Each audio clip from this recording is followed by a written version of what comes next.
नाज व नेमत की ज़िंदगी छोड़कर इस्लाम की गरीबाना आगोश में आने वाले एक बुलंद पाया सहाबी का रूह परवर तज़किरा। मक्का में उन्हीं को सबसे ज़्यादा खुशबू लगाना पसंद था। नाज व नेमत में पैदा हुए और उसी फ़ज़ा में परवरिश पाकर जवानी तक पहुँचे। शायद मक्का के नौजवानों में किसी को अपने वालिदैन की मोहब्बत व शफ़क़त इस हद तक मैसर ना आई जिस कदर उस सहाबी नौजवान को मिली। अस्सलामु अलैकुम नाज़रीन, मैं आपका मेज़बान मोहम्मद इशाअती एक नई सीरीज़ सीरत सहाबा के झरोके से आपके रूबरू पेश खिदमत हूँ। कुरैश का एक ऐसा नौजवान जिसकी गुफ्तगू को दिलचस्पी और इन्हिमाक से सुना जाता, कम उम्री के बावजूद मक्की मजलिसों और महफिलों की जीनत बना हुआ था। हर मजलिस के शुरका ये ख्वाहिश करते थे कि ये नौजवान उनकी महफिल और उनकी मजलिस में आकर बैठे। वजह ये थी कि हुस्न व अक्लमंदी उस नौजवान की वो दो खूबियाँ थी जो दिलों और दरों को रोशन कर देती थी। ये नाज व नेमत का परवरदा मक्का का नौखेज़ हसीन नौजवान क्या मुमकिन था कि तारीख़ इस्लाम की दास्तानों में एक दास्तान बन जाएगा। आइए जानते हैं। एक रोज़ इस नौजवान ने जो बातें अहले मक्का से सुनी उनमें ये बात भी थी कि रसूल सल्लल्लाहु अलैहि वसल्लम और मुसलमान कुफ़ार मक्का की तकालीफ से दूर कोहे सफ़ा के ऊपर अरकम बिन अबी अरकम के घर जमा होते हैं। उस नौजवान ने यह सुना तो इंतज़ार और तरद्दुद किए बगैर शाम को दार अरकम जा पहुँचा। वहाँ रसूल अकरम सल्लल्लाहु अलैहि वसल्लम को देखा कि वो अपने सहाबा से मिलते, उनके सामने कुरान की तिलावत करते और उन्हें नमाज पढ़ाते थे।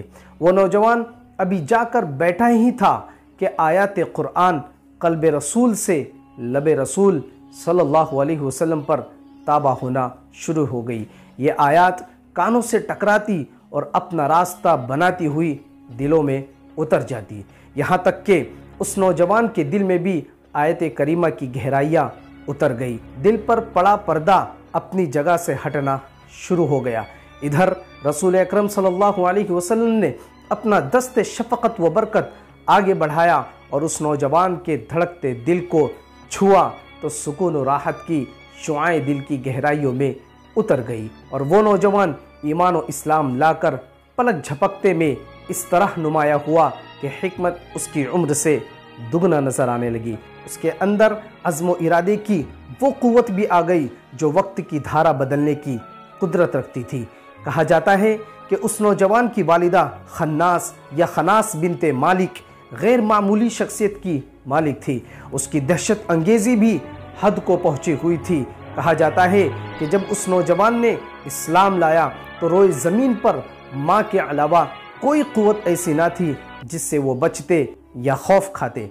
मक्का ने अपने बुतों और अशराफ का सारा जोर लगाकर उस नौजवान को डराना और भगाना चाहा, मगर वो किसी से मरऊब न हुए। लेकिन माँ का झगड़ा ही ऐसा ख़तरा था जिसका सामना करने की क़ुव्वत उस नौजवान में ना थी। लिहाजा इस नौजवान ने इस पर फौरी तौर पर गौर व फिक्र किया और इस फैसले पर पहुँचा कि जब तक अल्लाह ताला इस मामले के अंदर कोई फ़ैसला नहीं करता वो अपने इस्लाम को छुपाए रखेंगे। अब वो नौजवान सहाबी रसूल की फहरिस्त में आ चुके थे।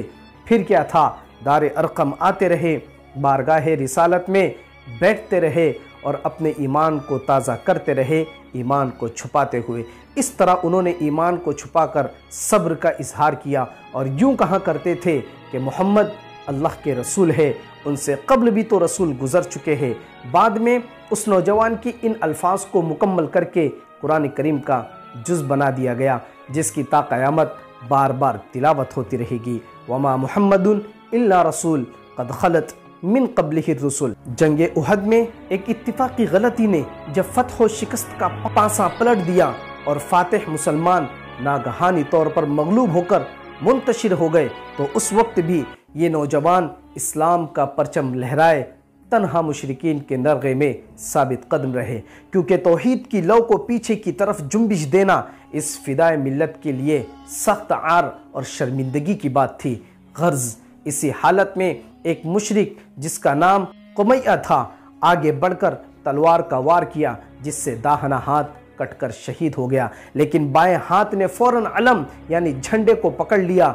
روایت میں ہے کہ ایسے وقت میں بھی ان کی زبان پر یہ آیت کریمہ جاری تھی، وَمَا مُحَمَّدٌ إِلَّا رَسُولٌ قَدْ خَلَتْ مِن قَبْلِهِ الرُّسُلُ۔ اس کافر نے دوسرا وار کیا تو بایاں ہاتھ بھی بے جان سا ہو گیا، لیکن اس دفعہ دونوں بازوؤں نے حلقہ کر کے علم یعنی جھنڈے کو سینے سے چمٹا لیا۔ اس کافر نے جھنجلا کر غصے میں آ کر تلوار پھینک دی اور زور سے نیزہ تاک کر مارا کہ اس کی نوک ٹوٹ کر سینے ہی میں رہ گئی، اور اسلام کا یہ سچا فدائی اسی آیت کا اعادہ کرتے ہوئے فرش خاک پر دائمی راحت کی نیند سو گیا۔ لڑائی کا خاتمہ ہو چلا۔ حضرت صلی اللہ علیہ وسلم اس نوجوان کی لاش کے قریب کھڑے ہوئے اور یہ آیت کریمہ تلاوت فرمائی، من المؤمنین رجال صدقوا ما عاہدوا اللہ علیہ، کہ مومنین میں سے چند آدمی ایسے ہیں جنہوں نے خدا سے جو کچھ عہد کیا تھا اس کو سچا کر دکھایا۔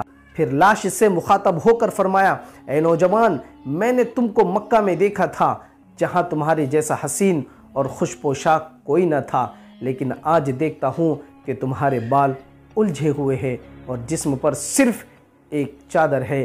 اس زمانے میں غربت و افلاس کے باعث شہیدان ملت کو کفن تک نصیب نہ ہوتا تھا۔ لاش پر صرف ایک چادر تھی کہ جس سے سر چھپایا جاتا تو پاؤں برہنہ ہو جاتے اور پاؤں چھپائے جاتے تو سر کھل جاتے۔ بالآخر چادر سے چہرہ چھپایا گیا، پاؤں پر ازغر کی گھاس ڈال دی گئی، اور ان کے بھائی حضرت ابو الروم نے حضرت عامر بن ربیعہ اور حضرت سوید بن سعد کی مدد سے سپرد خاک کیا۔ اِنَّ لِلَّهِ وَإِنَّ إِلَيْهِ راجعون۔ تاریخ اسلام نے اس نوجوان کو اول سفیر فی الاسلام کا لقب دیا، جنہیں آج دنیا مصعب بن عمیر کے نام سے جانتی ہے، جنہوں نے صرف 30 سال کی قلیل عمر میں حضور صلی اللہ علیہ وسلم سے وہ وفا دکھلائی جو 30 صدیوں میں ہم سے نہ ہو سکے گی۔ حضور صلی اللہ علیہ وسلم نے فرمایا، اللہ کا رسول بلا شک و شبہ یہ شہادت دیتا ہے کہ تم قیامت کے روز اللہ کے حضور حقیقی شہداء ہوں گے۔ پھر آپ اپنے صحابہ کی طرف متوجہ ہوئے اور فرمایا، لوگو ان شہداء کی زیارت کرو، ان کے پاس آؤ، ان پر سلام بھیجو۔ اللہ کی قسم جس کے قبضے میں میری جان ہے، قیامت تک جس نے بھی ان پر سلام بھیجا وہ اسے جواب ضرور دیں گے۔ اللہ ہمیں بھی ان جیسا جیتا جاگتا ایمان نصیب فرمائے۔ ملتے ہیں اگلی قسط میں فدائے اسلام کے کسی ایک اور نئے ہیرو کے ساتھ، تب تک کے اجازت۔ السلام علیکم ورحمۃ اللہ وبرکاتہ۔